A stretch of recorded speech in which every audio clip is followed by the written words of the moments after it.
అందరికీ నమస్తే. Welcome to TR TV. నేను మీ తిరుపతి.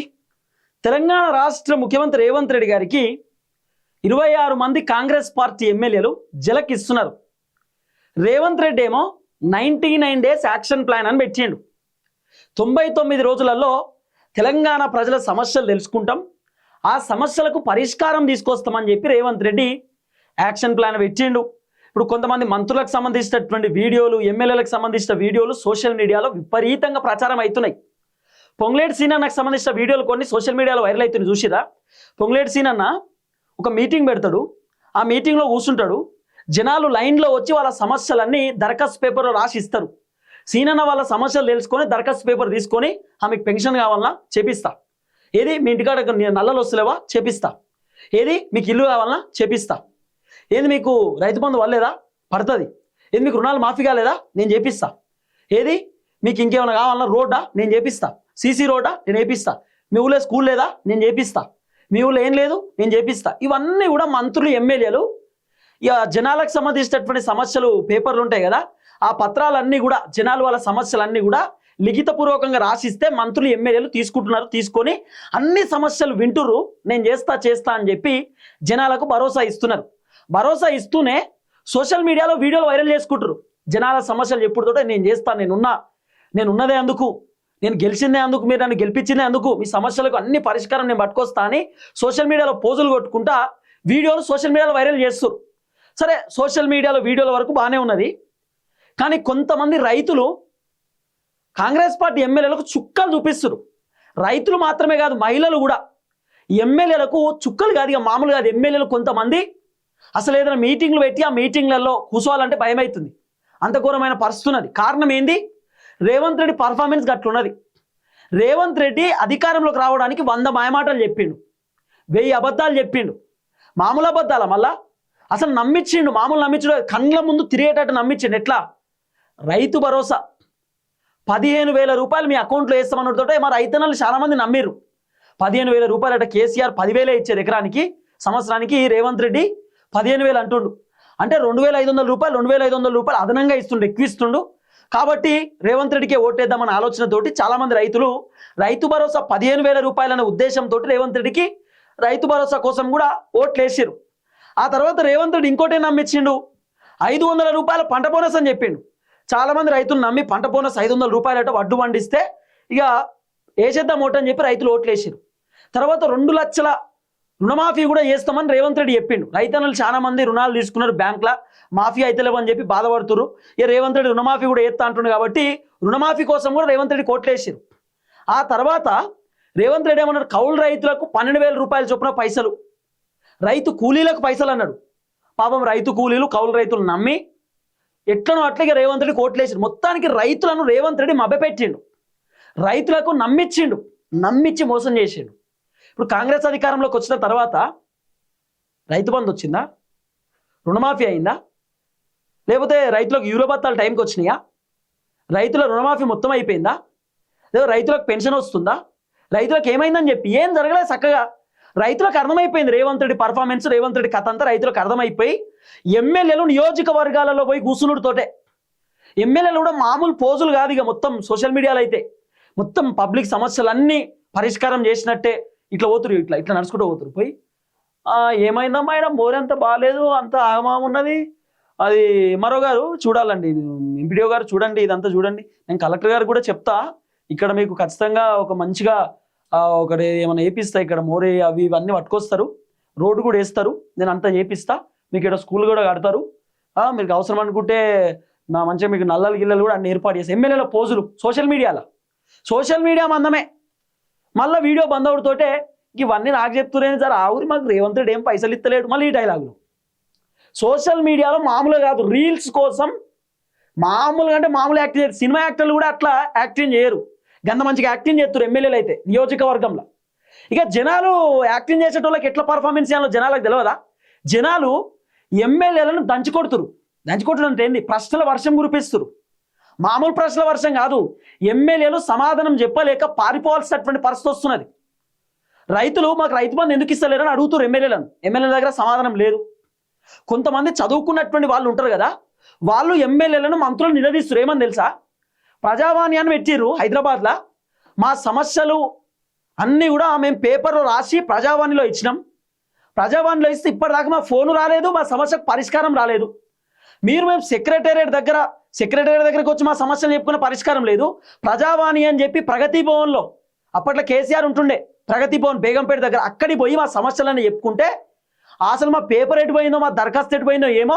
మళ్ళీ ఇప్పుడు 99 days యాక్షన్ ప్లాన్ అని పెట్టి ఇప్పుడు ఏదో దరఖాస్తు ఇస్తే మా సమస్యలు పోయినసారి ఇచ్చినాయి, ఇప్పటిదాకా పరిష్కారం కాలే. ఇప్పుడు ఇస్తే ఏం చేస్తారు? అసలు ఏం ప్రభుత్వం ఇది అని చెప్పి జనాలు తిడుతురు. ఎమ్మెల్యేల దగ్గర ఒక్క సమాధానం అని ఉన్నదా? మహిళలు 2500 రూపాయలు ఏమైందని అడిగితే ఎమ్మెల్యేల దగ్గర సమాధానం లేదు. మహిళలు తులం బంగారం ఏమైంది సార్ అని అడిగితే ఎమ్మెల్యేల దగ్గర సమాధానం లేదు. కళ్యాణ లక్ష్మి ఏమైందని చెప్పి అడిగితే అసలు సమాధానం లేదు ఎమ్మెల్యేల దగ్గర. 0 వడ్డీ రుణాలు ఏమైందని అడిగితే సమాధానం లేదు. డబుల్ బెడ్రూమ్లు ఏమైనా సార్ మాకు రాలేదని అడిగితే ఎమ్మెల్యేలు జవాబు చెప్పలేకపోతున్నారు.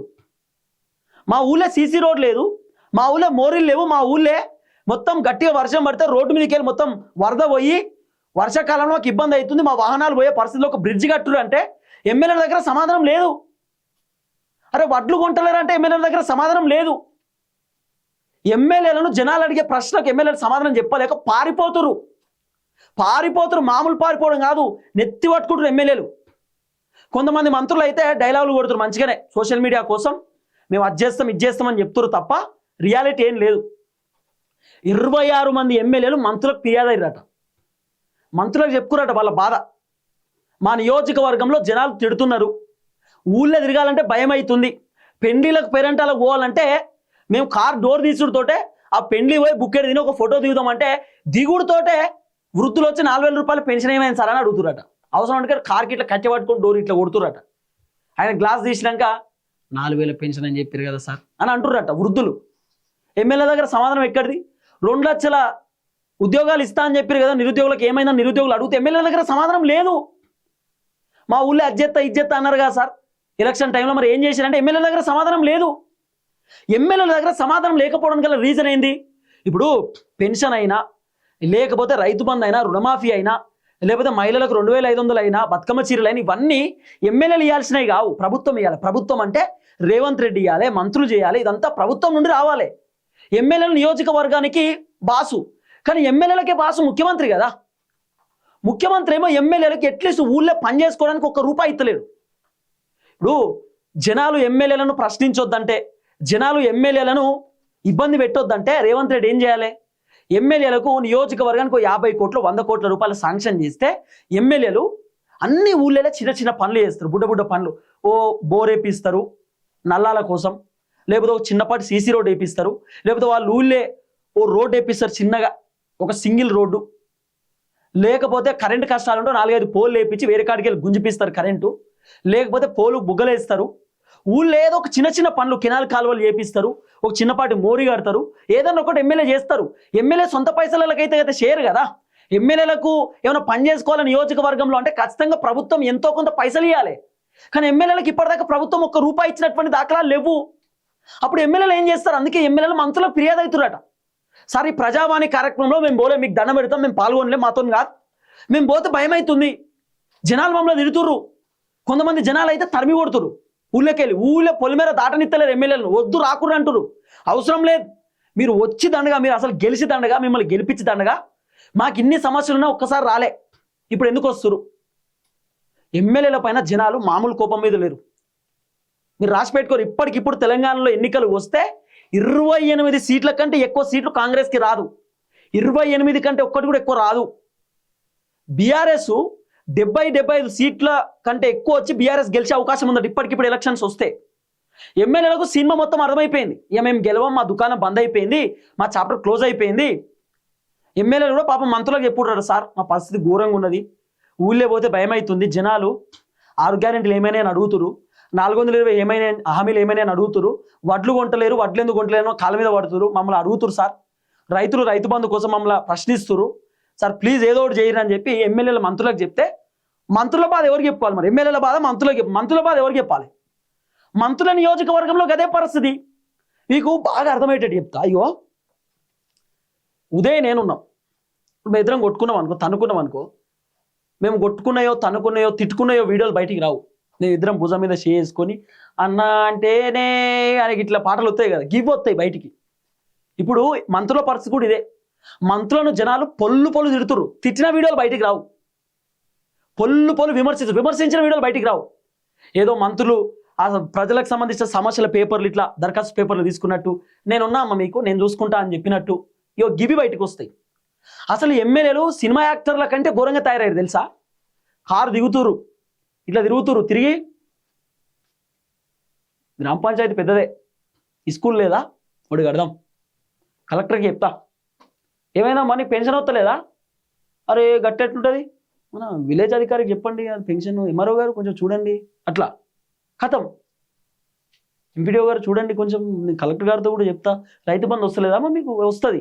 ఈ డైలాగులు ఎమ్మెల్యేలు, అది కూడా రీల్స్ అట్లా అటువైపు చూస్తారు. ఇట్లా చూసి ఆ వీడియో తీస్తుండ కథమా, నేను ఉన్నా కదమ్మా జనాల కోసం నేను ఉన్నా. ఎమ్మెల్యే చెప్పుడు, ఎమ్మెల్యే కారు ఎక్కుడుతోటే సార్ మరి వీళ్ళు అవి తీసుకున్నాం సార్, అలా సమస్య లేదు, డబుల్ బెడ్రూమ్ కావాలంటే పేపర్ ఇచ్చారు సార్ అంటే, ఏగా అవతలెత్తేగా వెనక పెట్టిపో నీ పాడే, ఏడున్నాయి డబుల్ బెడ్రూమ్ అని ఎమ్మెల్యే చెప్పుడు. ఇవో డైలాగులు ఉంటాయి. సోషల్ మీడియా కోసం ఎమ్మెల్యేలు ఎక్కడికైనా దిగదారు. నేనున్నా నేను చేస్తా అని చెప్తారు, రీల్స్ తీసుడు బంద్ చేసుడు తోటి ఇక జనాలను పట్టించుకుంటలేదు. గిట్ట తయారయ్యారు కొంతమంది ఎమ్మెల్యేలు. 26 మంది ఎమ్మెల్యేలు రేవంత్ రెడ్డికి జలకిస్తారు. మేము బోమంటారు, మేము నియోజకవర్గాలలో తిరగలేం, గిట్లనే మా పరిస్థితి ఉంటే రాబోతున్న ఎన్నికలలో మేము ఓడిపోతాం, మేము గెలిచే పరిస్థితి కూడా లేదు, మా దుకాణం బంద్ అయిపోతుంది, మా పరిస్థితి చాలా దారుణంగా ఉన్నది, కాబట్టి మా నియోజకవర్గానికి ఎంతో కొంత డబ్బులు శాంక్షన్ చేయాలి, లేకపోతే మాకు ఇబ్బంది అవుతుంది అనేటటువంటి ఆలోచనతో ఎమ్మెల్యేలు ఉన్నారు. ఇక రేవంత్ రెడ్డి మరి పైసలు ఏమైనా శాంక్షన్ చేస్తాడా ఏం చేస్తాడా అనేది ముందు చూడాలి. కానీ ఎమ్మెల్యేలు ఓపెన్గా మంత్రులకు చెప్తురట, ఈ 99 డేస్ యాక్షన్ ప్లాన్లో మేము పాల్గొనము, ఈ యాక్షన్ ప్లాన్ వద్దు, ఈ కథ వద్దు, మా వల్ల కాదు, జనాలు మమ్మల్ని తిడుతుర్రు, జనాలు మమ్మల్ని విమర్శిస్తురు, ఈ విమర్శలు మాతో కాదు, మీకు దండం అని చెప్పి ఇప్పుడు ఎమ్మెల్యేలు బట్టలు చదువుకునే పరిస్థితి వచ్చింది. కాబట్టి ఇక మరి ముఖ్యమంత్రి రేవంత్ రెడ్డి ఏం చెప్తాడో చూడాలి. అసలు ఎమ్మెల్యేలు ఒక గమ్మత్ లాజిక్ ఏం చెప్పాడు తెలుసా. దాదాపు 26 కాన్స్టిట్యున్సీలు, 26 మంది కాంగ్రెస్ పార్టీకి సంబంధించిన ఎమ్మెల్యేలు మినిస్టర్లకు వాళ్ళ బాధ చెప్పుకోరట. సార్ మేము తిరగలేము, చాలా వ్యతిరేకత ఉన్నది, రైతులు తిడుతురు, మహిళలు తిడుతురు, అసలు మా నియోజకవర్గం మీరు ఏం చేయలేదని చెప్పి మమ్మల్ని విమర్శిస్తున్నారు.